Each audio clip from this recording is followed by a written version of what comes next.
What's up everyone? Today's gonna be a little different video. I'm gonna take you inside my mind. I have absolutely no topics or agenda besides one main goal, which is to help myself determine my 2022 strategy. I've been thinking about it towards the end of Q4 and I pretty much have, a good amount of tokens or cryptos that I would love to dollar cost average into. So today I'm just going to build out a very ugly spreadsheet. If you want to follow me along, please come along and do so. Not financial advice. Please do your own research. Just a crazy guy documenting his own journey on YouTube. I'm not a financial advisor at all. All right, if you don't know, my channel is about DeFi, NFTs, and how to retire early overall. Started with the F.I.R.E journey with me and a wifey. I'm on year 2 of 10. She's on year 1 of 10, but she's about to catch up because she makes way more than I do as a pharmacist. And so kudos to her. Whoever marries that gal is a lucky man, right here. I have other videos that go over our stock bond allocations. It's not boring, it's foundational. You need to go check that out before you do any cryptos. Real estate's foundational, however this is syndication. Actually, I believe in today's day and age with FundRise and a lot of other crowd real estate funds, you can really have exposure to the real estate market. Better returns, I would say, than S&P 500, although not for the last 2 years, because the last 2 years we have just printed insane amounts of money. Today's going to be more topic about crypto. So this is, this is getting out of hand here. So the crypto, in a good way, has blown up and become the monster portion of my portfolio. So let me tell you why. Well, NFTs, you guys might or might not know. So the floor price, paper gain wise, everything's paper gain, even real estate is a paper gain until you actualize or realize it. So my NFT paper gains is about, not gains, okay, 110,000 is the whole portfolio. About 30,000 I would say is, or 40,000 is a cost basis. So about 70,000-ish. This is before taxes, keep in mind. So after taxes, meaning it's not realized yet, then this is probably lower. But if you take a look here, 51% of my portfolio is now crypto. A whopping 33% of my entire portfolio is in NFTs. It's pretty crazy. All right, so what are we going to do? What's the plan? 2021, we did not plan on crypto. Well, we had an inkling. I wanted in the back of my head crypto to overtake my portfolio. It's a good problem. First world problems, right? What are we going to do? Are we going to rebalance, meaning just sell a lot of stuff? Crypto in the beginning of this year, if you go back to my videos, I said to everyone, hey, crypto, 10% of your allocations is even a safe bet in my book, but it's like a risky bet for a lot of people. Well, now it's 51% of my portfolio. So what do? Do I follow my own advice? And the answer is no, because times have changed, y'all. There's congressional hearings on DeFi and stablecoins. There's massive Southeast Asia adoption on just crypto and blockchain and push forward in that space. There's just so much going on that I have to make crypto a big part of my allocation. It's the future of finance, and that's why I'm doing this channel, is to educate myself, and hopefully you guys can, come along and poke holes in my stuff, because I don't know what I'm talking about. I'm just documenting. Let me know if I'm on the right track, if I need to reallocate. But for 2022, it's okay. I'm gonna take a little bit more of a risk. Now, I don't think it's a risk because I have my 401k stocks, I have my real estate syndications. What I'm gonna do is I'm gonna take my Roth IRA. So I've been doing my Roth IRA for 2.5, 3 years now. I'm gonna take my next year's Roth IRA, which is a whopping $500 a month, $6,000 a year, and I'm going to put that more into crypto. I did make a spreadsheet comparing my 401k to something like a DeFi or CeFi, a stablecoin APY, fixed APY asset play. Let's hop over there and I'll show you to you really quickly, because it'll make a lot of sense. Hopefully make a lot more sense of why I'm doing what I'm doing. All right, so here we are. On the left-hand side, I did Anchor Protocol. If you don't know Anchor Protocol, I'll just show you really quickly on the screen. Anchor is on the Terra Luna platform. Luna has been blowing up. It's designed to go up with the burning of Luna to back the, it gets pretty deep. There's YouTube videos about it. There's 19% APY. The calculator guy did a calculation that it should be 17% based on his intake, but it's sustainable. 17%, boo-hoo, wipe my tears of UST. 17% is still amazing compared to the traditional S&P 500. The traditional S&P 500 returned 10% on average. The last 2 years S&P 500 has returned like 40-50%. So we cannot compare. So there, I put $3,145 into UST. It should generate me $612 should the APY, should it last for the whole year. Sounds great. Inflation is at 6%. So we're really only making like 13% after taxes. I don't know, 8%, 9%. Not great, not horrible. Wipe my tears with dollar bills or USTs. So, first world problems. Very easy to stake with UST. You have to download the Terra Station wallet. It's another Chrome extension or Brave extension. You can buy UST off a lot of exchanges. I did mine off of Binance. You could do it off of PancakeSwap through Binance or BUSD. You can do it through KuCoin. You can do Gate.io. You could do Luna through a lot of pairings. So, or you could go straight into UST through a lot of pairings. You don't have to go through Luna. Anyways, more on that some other time. Okay, so here's what I did on the left-hand side. I basically pretended I did not have a 401k, no tax benefits, so I get $1,000 a month to put into this Anchor protocol. With that, I will make I will get an end balance of 321,000 and my contributions 130,000 at the end of 10 years. So I would make $180,000 on interest. That is really, really good. Compare that to a 401k. So a 401k, I put in a little bit more because I'll get about $700 or $7,000 more a year based off of tax benefits. So even though the investment is different, the numbers don't really change because you're getting this with the government, and then you have to pay taxes if you don't do 401k. So it's about the same amount of money, even though the numbers are different. I know it's confusing, but stick with me. So here we make $283,000 with a total contribution of $204. Basically, what I'm saying is the yield is 7%, 7 to 8%. I mean, we could bump it up to 10%, but then the examples are still the same. It's really up to you whether the pros and cons of DeFi or CeFi versus the traditional 401k. So I just dumped this together to kind of give me like some expectations not expectations, like what I should do 2022. So all of this projections, right? This is like, I mean, if I put years in here, it'll be a lot easier to follow. All right, so if I started this in 2022, I wouldn't see the advantages of Anchor Protocol until 2030, about 9 years later. 9 years later is when Anchor Protocol passes the 401k return. So that's a long time from now. That's probably why I'm not doing a stablecoin play. However, there are caveats to this. So here it is.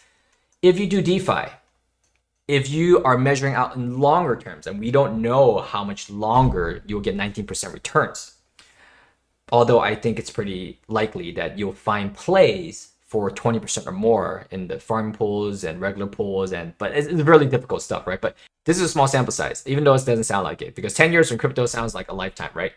But you get more yield. So this curve goes really high, say we go out 20 years. So here's 10 years, right? 10 years, you'll lap it at like 9 years. Not lap it, you'll cross the threshold, you'll cross the 401k at like 9 years. 20 years though, you have a $1 to $1.2 million gap if you continue with DeFi, CeFi. Granted, the APY stays the same. Now, here's another pro with DeFi, CeFi. You can take it out anytime. You don't need to wait before you're 59 and a half years old. You can take it out anytime. Lower contributions in later years. So basically, you're contributing less. There's going to come a time where you don't need to contribute as much because you wouldn't even make a dent into it. Like the APY is just going to take, the compounded interest is going to take on a life of itself, and you could just put in less and less and get, more. You're not going to move the needle much is what I'm saying. But that's going to happen after like 15, 20 years. Zero fees. There are no fees. Only coming in and out, or you're sending to different wallets, but there's no management fees. No RMDs. What's RMDs? That's like required, like, is it minimum distributions or required distributions from your IRA. Now, there's different plans that don't require this, but you're not required to take it out at 70. You could pass it on to your grandkids. Leverage. Okay, now we're getting into the gray area, meaning is it possible to leverage your stake coins? Yes, I'm leveraging some staked stuff right now, but you can leverage your stable coins. There are pairings where you can leverage stake coins, believe it or not. So you can get staked, get interest, and then stake your stake coin. Gets confusing, don't worry about it. Front load, what do I mean by that? So in your 401k, you cannot put more than $20,500 a year. So if you're watching this in 2022, maximum 401k contribution, $20,500. You can front load this if you come into some money. I'm very lucky. I got a Clone X that I can front load if we sold it a huge amount into right here, and you inject a huge amount into the beginning. And I did this example for myself. If you put like $100,000 in 2022 at 2031, you with the contributions and whatnot, you'll have $1,000,000, which is 3 times the value of this with almost the same amount of contribution. So you're following along. Front loading is a huge thing for 529s for college funds or school funds for kids. They allow you to front load. If you're a grandfather, you're a parent, you're allowed to front load $70,000 per person. And people do this a lot because a child doesn't have many years into school. So for a 529 plan to make enough returns for the kids to take advantage of that fund for school, because school is crazy expensive, they allow you to front load. So the government knows this. They only allow it on special plans, but they don't allow it for your 401k. So on a DeFi CeFi, you can front load. No minimums. I don't know what I meant by that. I will come back to it later. All right, the cons. Security. All right. Not your keys, not your coins, right? If you lose your private keys, you are screwed. Okay, so security-wise, it could be seen as a con, or it could be seen as a pro, because the government can change your 401k stuff anytime they want. Social Security is about to run out of money. They're going to change that up. Whatever you put into Social Security, you're not going to get the same amount as promised. That was designed, 100 years ago. They're going to kick the can down the road. They're going to give less because it's poorly managed. It's really poorly managed. Security. So it could be a good thing because they can't take the blockchain. It's an open ledger. You can take it to another country if you wanted to, as long as the protocol is still being adopted. Security could be a pro or a con. I'll put this as a con section for now because there's no FDIC insurance unless you put in a safety security box. Now, if you have a hard wallet, maybe you have written or take a screenshot of your valuation. I don't quote me on this. I believe there's some sort of insurance for a safety security boxes. Check with your local banks on that. Cons, regulation. It could be regulated out of the United States. You might never see this money. You might have to go to Asia to spend it. I don't know. We'll see. Wild, wild west days. New technology.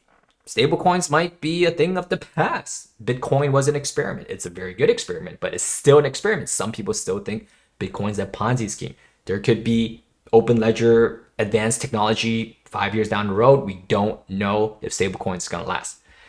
All right, lastly, no company match. So I didn't put company match in this valuation because not everyone gets a company match. If we put company matches on this top right side, then this will be 401k would be the play, because 401k you get a lot of free money, believe it or not, a lot of free money. Although it is fiat money, a lot of people don't like that, but you don't get a company match. And you can ask, like, hey, yo, big giant tech company, the FANGs of the world, will you match my stablecoin contributions for me? I've been getting 19%, I know that, but it would be great if you can match me. All right, so based on my assumptions here, 8-9 years out is why I'm choosing not to do, dollar cost average into stablecoin, although I will have a position there. And you saw I did put, $3,000 in there. That's going to be a good test for this year. Come back in a year to see how we did. All those spreadsheets and analysis just to say that I'm not going to be dollar cost averaging into stablecoin. I will make a sort of a index fund or a pie for myself for crypto this year. Okay, in 2021, I didn't make a index fund type of pie for crypto because I got burned in 2017, 2018, like really burned. I lost 90% of my money in crypto. I didn't lose it because I never took it out and executed it. If I executed it, then I would have realized a big loss. I kept it and rode it, and it rode back up, thankfully. Because I didn't get into altcoins this time around, I probably missed out on a lot of gains. But it didn't matter to me because I didn't get burnt at all. Maybe I would have lost a lot more money if I did. So this was my allocation 2021, most of 2021. And you can see here that I have a little rebalance chart. So I'm going to copy this over to 2022 and kind of build out an index fund for myself. You know what we're going to do? We're just going to change it all up to what we want. Ohm and time, should that be the same category? Yeah, I think Ohm plus. Ohm and time should just be in the same category because there's so many of them. I just got into Invictus, which does dynamic rebasing. There's so many just changes to it. Ohm plus it is. I want to position in Sol. I want to position in Luna. I want to position in AVAX. And what else do I want to position in? Atom, possibly. We will see. We will see. All right, guys. So what I did was I just took the things that I want to invest into, not financial advice. Desired percentages is what I'm thinking. You could do 60-40, 70-30. I actually might change this up because so this BTC position is aside from the BTC position I already have. So I'll probably make this a little bit lower. All right, I'll probably make ETH the same. I want a bigger position. Would I like more Solana or Luna? Let's bump this up to 20. Let's Omen time 10% is fine. I would love 20 each in AVAX and Luna. All right, cool. So I think that's what we're looking at. You know what? Let's go less BTC. All right, guys. So what I've done here is kind of put the allocations of what I wanted. It's very risky. It is 80% in alts, 20% in what I call like blue chip bond types of stuff, BTC and Ethereum. And so this is aside from the assets I already have. So whatever BTC and Ethereum I have, that's just locked, kind of like, you know, let it ride type of thing. This new position, I'm taking a riskier type of play. Why? Because I'm only doing it for 1 year. That's something important to note. We'll see after 2022 or maybe even mid 2022. Do I need to pivot? I don't think I'm going to make the wrong choice here, but I think this is the right play. All right, so let's take $1,000 and spread it amongst everything. So 20% of 1,000 is 200. All right, A few moments later. All right, guys, I can't promise I'm gonna come in here and rebalance, but I'm gonna try. You know why? Because Ohm's gonna rebase and collect interest on itself, and that's why having these type of calculators is probably not the best in DeFi CeFi world, because every action you take is taxable, and you don't want to move things in and out. It costs gas anyway. So if Ohm gives you so much interest, are you really gonna rebalance it? It's probably not. You can take it, the Ohm, and put it in and split it up, but there's not one platform where you can do that. If there was an index fund, I would buy it, but there's not. So right now, this is the desired allocation and percentages that I would like. So this section right here is for rebalancing. We're probably not going to use this, so let's just hide it. How do I hide this thing? So this is what my allocation looked like. This is like 80% risky.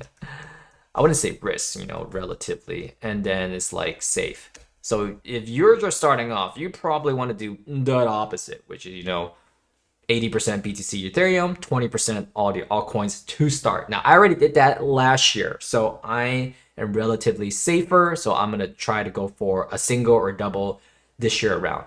These can all be, I wouldn't say obsolete. I think they're going to be here and innovated on 2022. There's going to be a lot of eyeballs on Solana with NFT projects. It's just a lot of use cases for Solana in general because they could do like 40 transactions a second.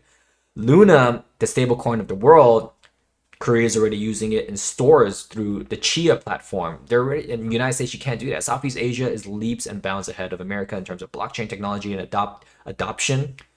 AVAX, I love that whole ecosystem with Trader Joe's, Abracadabra, Magic Internet of Money, Wonderland. They're going to do NFTs as well. There's a lot coming on the AVAX chain. People absolutely love AVAX. And then, of course, the boring stuff, BTC and Ethereum. I mean, Ethereum is still Mac Daddy. Adidas launched on them. Artifact is on them. And also, you know, there's a lot of regular staking and yield farming protocols on Ethereum. And then 2.0 is coming out for Ethereum. So that's the place for me. If there's more, let me know. I'll look into it. But these are the ones that I like. I used towards the end of 2021. I'm bullish on it for 2022. There's going to be a lot more stuff coming out 2022. I'm going to look into nodes too. I'll do another episode on that. All right. So I got to preface this, guys. This is only $1,000 a month. Not all from me. It's split between me and the wifey. This is our Roth IRA allocations, okay? Now, we're just taking the Roth IRA allocations. We're not doing a Roth anymore. We're going to do it in here.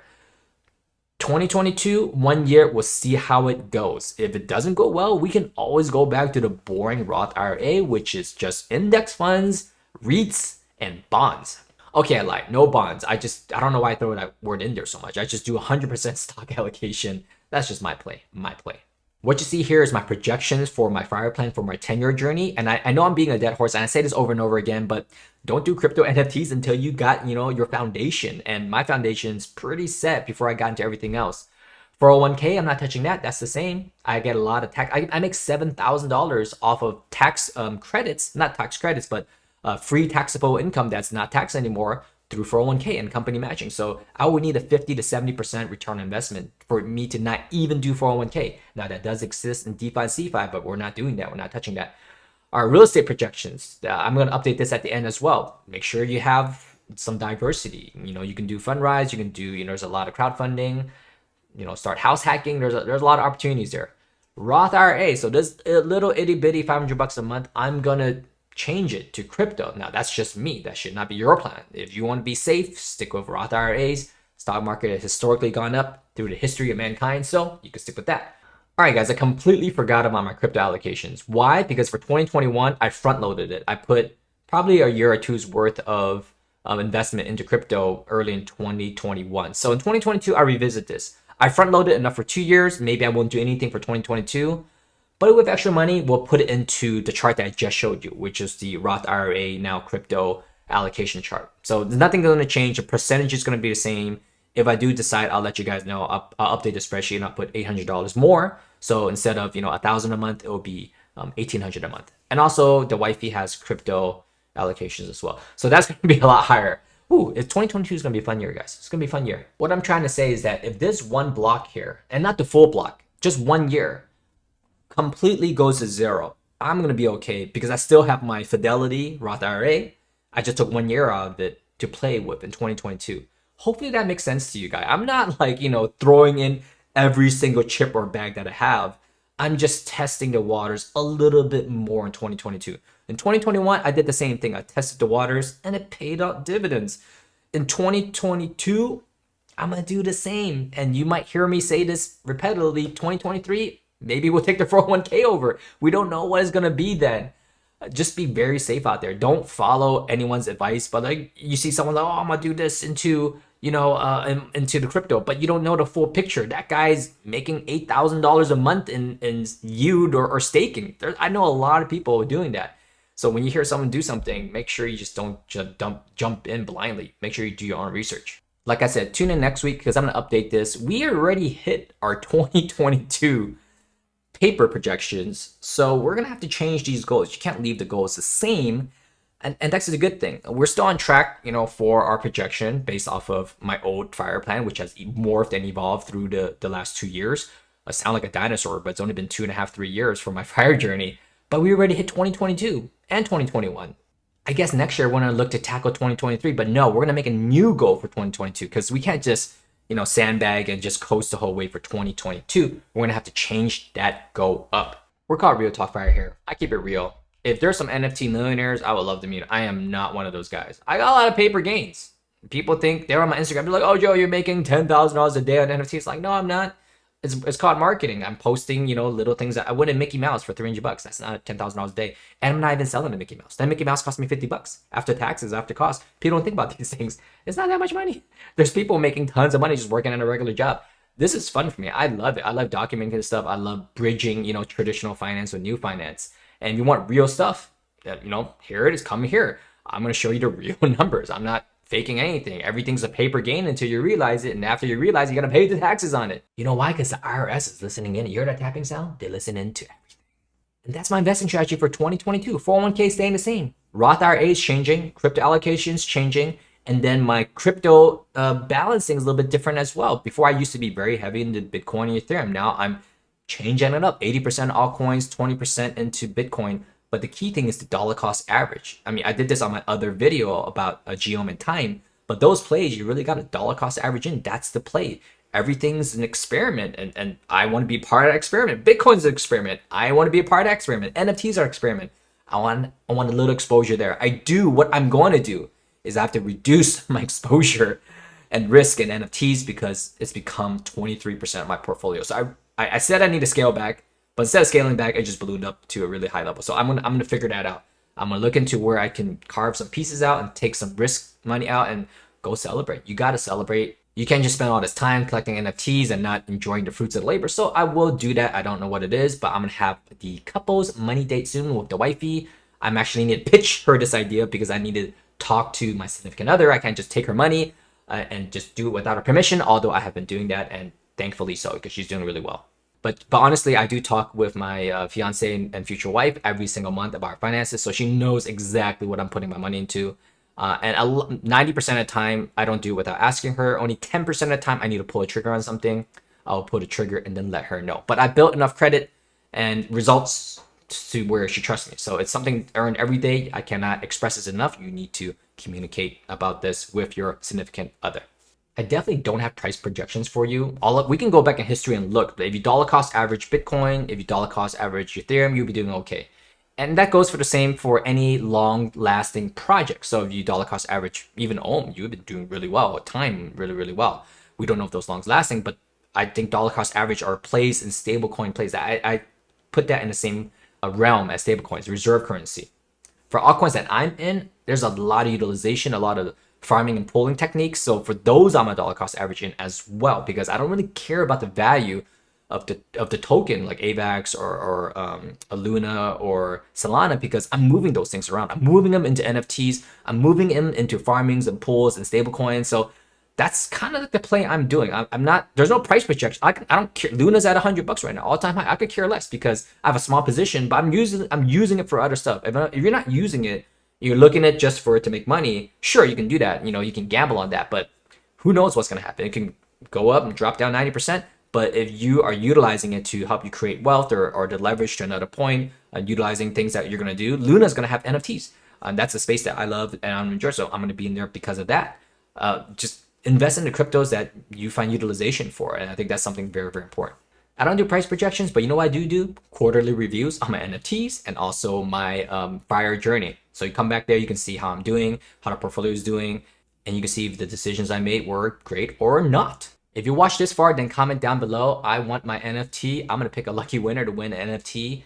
I have them all, so whatever platform you want. Dr. Seuss, Wax, Top Shot. Probably not going to send you Ethereum because that's very expensive. Vivi. What else? There's a ton of other stuff. So comment down below. I want my NFT. I'll be picking a winner on Christmas Day. And as always, stay healthy, stay fire. I'll catch you guys on the next one. Peace.